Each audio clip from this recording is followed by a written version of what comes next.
Sometimes it's hard to understand and fully grasp how a seed planted today can be grown into something completely unimaginable later. I think all of us want to make a difference in life. I don't meet a lot of people. I mean, there's some, but I don't meet a lot of people that just live selfishly only for themselves. I think other people really do want to pour into others and make a difference. Most Christians I meet will look and say, I do want to introduce people to Jesus. But the problem is, it's hard. It can be difficult, frustrating at times. It's hard to understand how that simple conversation you have with the person in the grocery store, or that encouraging email, or that invite to the neighbor, how that spark can someday become a fire beyond anything we could imagine.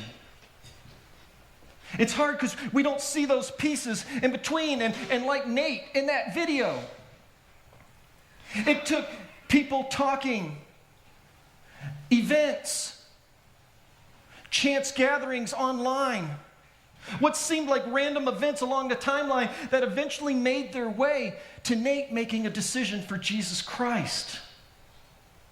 It's just frustrating because we don't always see how that little conversation, that little thing, that contribution we make is part of a much larger puzzle that can make a difference in somebody's life. And the most frustrating part is the reality that seeds planted take time to grow. And this is hard because we live in an instant gratification culture. Anything you want to know is one click away on your phone or on your computer. We have everything at our fingertips. It's a fast-paced culture, and we want what we want, and we want it now. And so it can be hard to grasp this idea of how important it is that seeds planted take time. Relationships take time. Building trust takes time. Now, if you're into farming or gardening, maybe you're looking forward to your garden this summer coming up. If you know anything a little bit about gardening and farming and so forth, you know that this is the time of year that you plant those seeds to germinate that are popular vegetables and fruits that we eat in the summer. It's typically about 6 weeks before the last frost, and the big rat in Pennsylvania told us last week we have 6 more weeks of winter. So this would be about that time of year that you'd get those seeds started. But it takes time, doesn't it? Now, I don't know about you, but I love fresh salsa. I'm not talking fresh out of the can. Like, I picked this tomato in my garden and threw it in the food processor salsa. I mean, this is the greatest stuff in the world. I could literally just drink a glass of it right in front of you. To which some of you are like, ooh, but man, it's awesome. Don't knock it until you try it. Fresh salsa is the nectar of the gods, man. It is just awesome, and it puts hair on your chest. I know, I got one last year. Here, let me show you. No.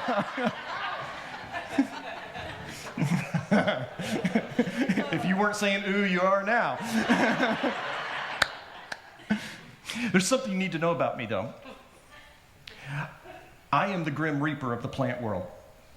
I am terrible. I can kill just about any plant there is. My wife and I once killed a cactus, no problem, man.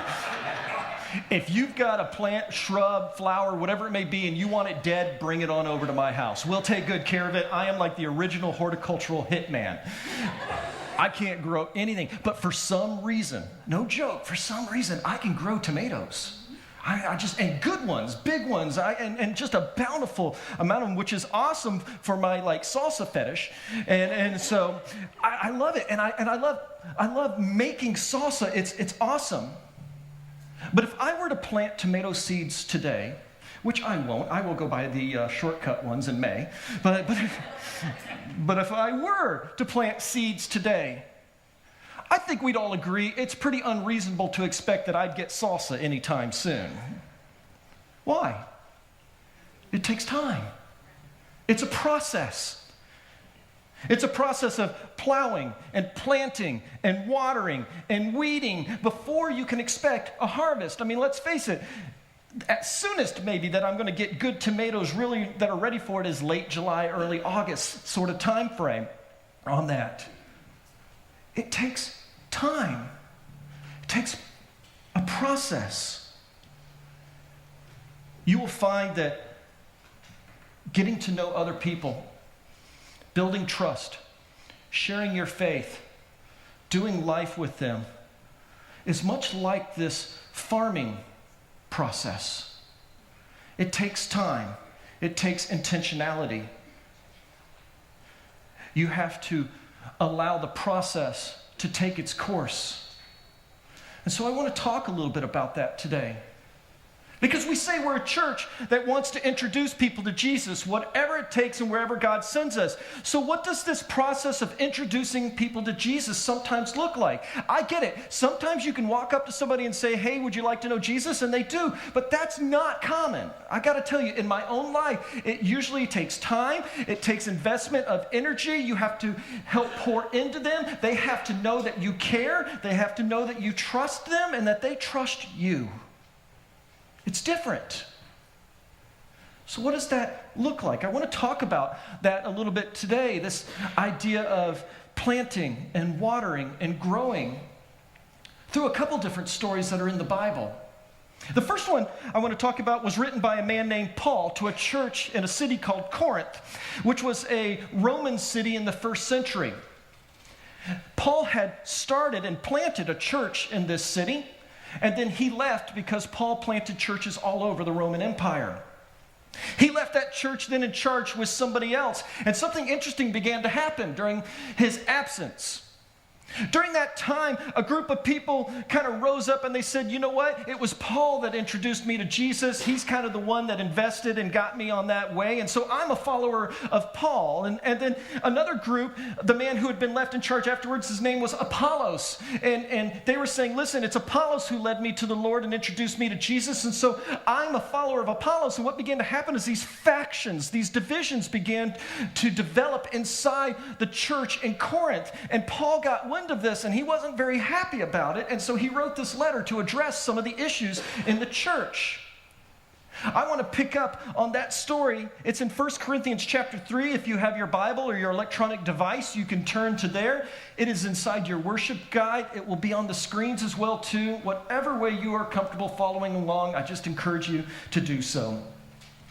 1 Corinthians chapter 3, starting in verse 5, it says this. Paul's writing to them, "What, after all, is Apollos? And what is Paul? Only servants through whom you came to believe, as the Lord has assigned to each his task. I planted the seed, Apollos watered it, but God has been making it grow. So neither the one who plants nor the one who waters is anything, but only God. The one who plants and the one who waters have one purpose, and they will each be rewarded according to their own labor. For we are co-workers in God's service. And you're God's field, God's building."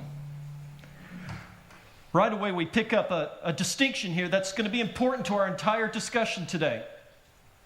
Something we need to just kind of set as a foundation in this discussion. And it's so important as we talk about what does it mean to introduce people to Jesus. That foundational idea is this, and it's your first fill-in for the day. Only God grows a church. Only God grows a church. Only God grows people who are the church. Church is not a building. It's not a location. Church is the people of God. Only God grows a church. Only God grows people. You do not grow people. I don't grow people. God grows people. Now, here's what's interesting about that, is there's a certain freedom to knowing this. Because sometimes someone will come and they'll say, well, I can't hang out with this person anymore. They're not growing me. Or I don't even think I like that church anymore. They're not growing me. But here's the real radical idea here. There's a freedom to this statement that I love. While I have a responsibility to plant, and while I have a responsibility to water, this may hit hard, but I'm sorry. I don't own your growth. I don't. God owns your growth. It is God who makes things grow. We have the privilege to water and we have the privilege to plant. And we are instructed to do that. But your growth is between you and God. You have to allow God to work in your life. You have to step into what God is doing in your life. You've got to own, alongside God, your growth. And that's important. I can pray for your growth. I can desire it. And listen, hear me. I really do want you to grow. I really do. But your growth is between you and God. I am at best a coach, like a coach on a basketball team. I can teach you the game. I can resource and equip you. I can be the encourager that tells you to go on and charge the hill. We can win. But my dear friend, let's face a reality. If you're not going to put the shoes on and get off the couch and get in the game, what good is my coaching? You know what I mean? I can coach you, I can encourage you. Even as a pastor, I can teach you, encourage you. We can create environments that help you connect with God and other people, and it is a privilege and an honor to do so. But you got to put the shoes on and get in the game. If you want to grow, you got to step into what God is doing. That's why, again, it's not about rules, and I'm not trying to guilt trip you. There's a reason I encourage you to come to church each week. This is an opportunity to be watered and for seeds to be planted. Every opportunity you can get, go after it. So I encourage you to join one of our 8-week groups coming up. It's not too late. Join a group. This is an opportunity for people to do life together and for that seed that can be planted to be watered and to grow and to challenge each other. I want to encourage you to get involved in one of those 8-week groups. Circle G on the back of your card and place it in the buckets at the end of the service. We'll get you connected. But you got to put the shoes on and you got to get in the game, my friend. It is God who grows us. And we've got to remember that seeds planted need time to grow. They just do. And so what we see here is it wasn't Apollos who grew the church, and it wasn't Paul that grew the church. It was God that grew the church. But what we do see from this passage from Paul is this great process that is so applicable to today and how we engage the world and how we have those conversations and introduce people to Jesus. And the process is this. It's planting, it's watering, and growing. Planting, watering, and growing. It's a simple process, but it's one we need to do. Planting is when we get to share Jesus, and it's not always with a bullhorn saying, you're going to hell, you sucker. That doesn't work. Sometimes it's just looking like Jesus in your life. When people see you, do they see Jesus in your life? When they hear your words, do they hear the words, loving and kind words of Jesus in your life? Sometimes it's inviting someone to coffee. Sometimes it's that person next to you on the airplane, or that waiter or waitress taking your order. Our life is full of what I call divine appointments, opportunities for us to plant seeds in other people. And when those seeds are planted, we then have to also take the time. You know, oftentimes I'll see someone that's like, yeah, I made a decision for Jesus and it seems like everyone ran. I don't know how that works, but when someone makes a decision or when they're thinking through it or when they're exploring those questions, it takes a group of people to come along, to have those coffees, to continue that conversation, to keep watering that seed over time so that it can grow. It's got to be intentional, it's got to be patient, and you've got to have endurance. But it's a process of planting, watering, that allows God to grow. Jesus told a great story about what planting looks like in the New Testament. It's in the book of Luke. It's a story many of you have probably heard before. It's in Luke chapter 8, verse 5. And I'd love for you to turn there. In Luke 8, starting in verse 5, it says this: a farmer went out to sow his seed. As he was scattering the seed, some fell along the path, and it was trampled on, and the birds of the air ate it up. Some fell on rock, and when it came up, the plants withered because they had no moisture. Other seed fell among the thorns, which grew up and choked the plants. And still other seed fell on good soil, and it came up and yielded a crop 100 times more than was sown. Now Jesus goes and explains this difficult parable to his disciples a little later on. We pick that up in verse 11 of the same chapter. He says this: the seed is the word of God. Those along the path are the ones who hear, and then the devil comes and takes away the word from their hearts, so that they may not believe and be saved. Those on the rocky ground are the ones who receive the word with joy, and when they hear it, but they have no roots. They believe for a while, but in time of testing, they fall away. You ever met anybody like that? Know anybody like that? Yeah. He said the seed that fell among the thorns stands for those who hear, but as they go on their way, they are choked by life's worries, riches, and pleasures, and they do not mature. This is unfortunately where a lot of Christians are. But he says, but the seed on good soil stands for those with a noble and good heart, who hear the word, retain it, and by persevering produce a crop. There's 3 points I want to take away from this story. There's many more, but 3 in particular I just want to focus on.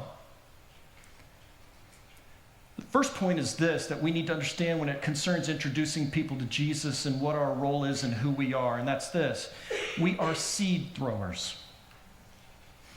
As Christians, we are seed throwers. We are called wherever we go to be throwing our seed out there, to be sharing Jesus, to be showing people Jesus. Your job is to be a seed thrower. Wherever you are, whatever conversations you're having, all of them are opportunities for you to spread the message and the gospel of Jesus Christ to other people's lives. And so we have to understand that our primary role out there is to be seed throwers. We're to throw our seeds out there, no matter what. The second thing we need to realize is this: the harvest belongs to God. And what do I mean by that? The harvest belongs to God. What I mean is this. I'll never forget a guy telling me a story. He's so frustrated. He's just like, ah. And he comes up to me and he goes, I've been talking to this guy who was at church today for years. I've been telling him about Jesus. I've gone to coffee with him, had him over my house, all sorts of things. My neighbor goes, invites him to church. He comes today and he gives his life to Christ. What gives?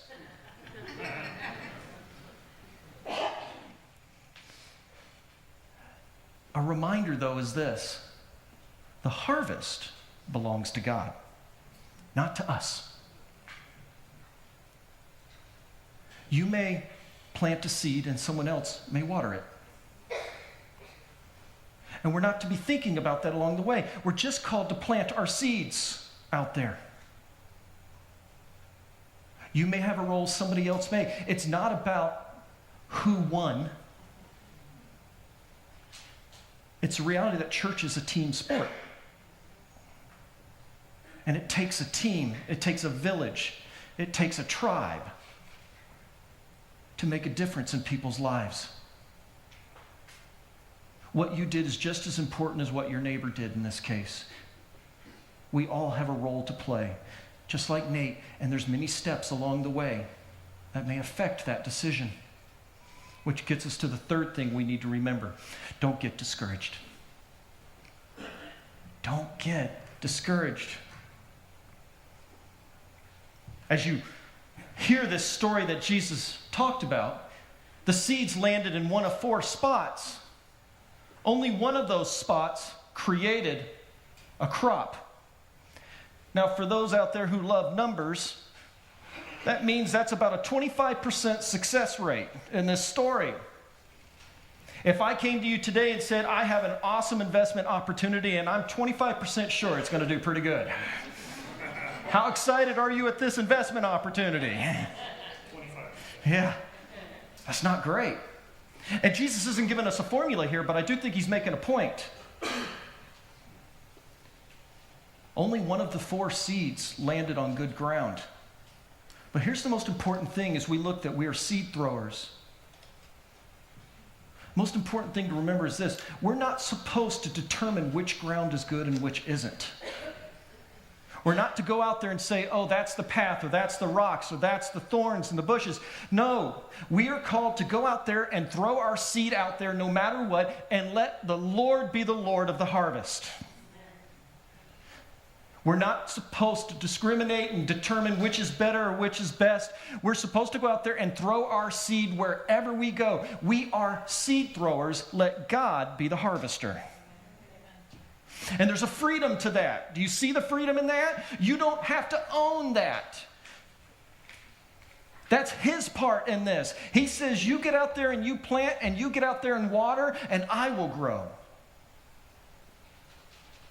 And so you got to see that every conversation you have, every person you meet is an opportunity to share Jesus, to plant a seed that you may water or somebody else may water. The body of Christ is big enough, and God's love is big enough. He says his eye is on the sparrow. How much more is his eye on you? We're called to go out there and plant our seeds. And just like Paul reminded us in those original verses in Corinthians 3:6, he said, I planted the seed and Apollos watered it. We plant and we water.